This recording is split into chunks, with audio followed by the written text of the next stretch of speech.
2, 1, tac. 2, 1, tac.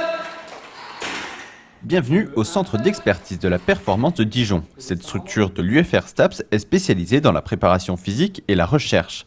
En collaboration avec différentes entreprises, le CEP intervient dans l'évaluation de compléments alimentaires. Des entreprises nous commandent des protocoles d'expérimentation sur leurs produits.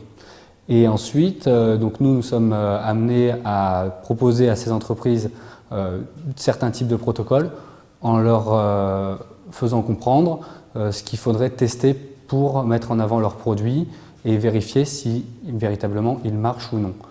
Pour vérifier l'efficacité des produits, de nombreux équipements sont disponibles et permettent de mesurer précisément différents paramètres physiques.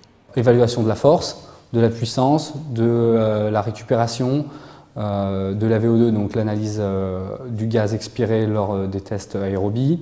Ça peut être l'analyse de l'équilibre, de détente verticale, après de parties plus spécifiques telles que la frappe au football ou la frappe au handball ou au volley, la vitesse également. On a un des systèmes les plus performants sur ce côté-là, puisque nous avons le système TAC qui nous permet de mesurer la vitesse ainsi que les foulées au sol, donc d'analyser le mouvement des pieds quand quelqu'un court et fait un sprint.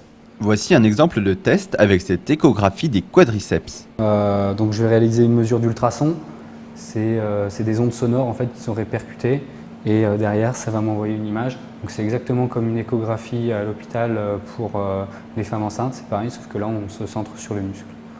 Une fois l'échographie réalisée, nous obtenons une image de l'épaisseur du muscle. Là c'est tout le muscle quadriceps externe, donc le chef externe du quadriceps.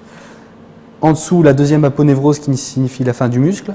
Et là, en dessous, vous avez un muscle plus profond. À partir de cette image, nous pouvons mesurer différentes parties du muscle à l'aide de ces repères jaunes.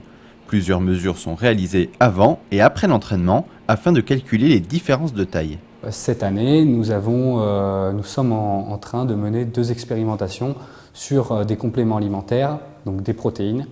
En fait, le but, c'est vraiment de donner au sujet des protéines pendant plusieurs mois avec un entraînement ciblé à côté en fonction de chaque sujet.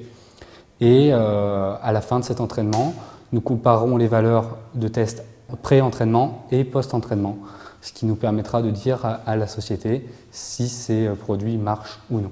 Les études, là, on a commencé il y a 2 semaines et elles vont se poursuivre jusqu'en juin après. Donc d'ailleurs, si certaines personnes sont toujours intéressées pour venir participer, il n'y a pas de problème, on accepte encore des sujets potentiels pour ces études. Sur les 2 expériences de cette année, on est à plus de 200 sujets déjà. Plus de 200 sujets pour vérifier l'efficacité ou non d'un produit, voilà en résumé la mission du CEP dans l'évaluation des compléments alimentaires. Une réaction? Un témoignage? Commentez ce reportage sur dijonsanté.fr.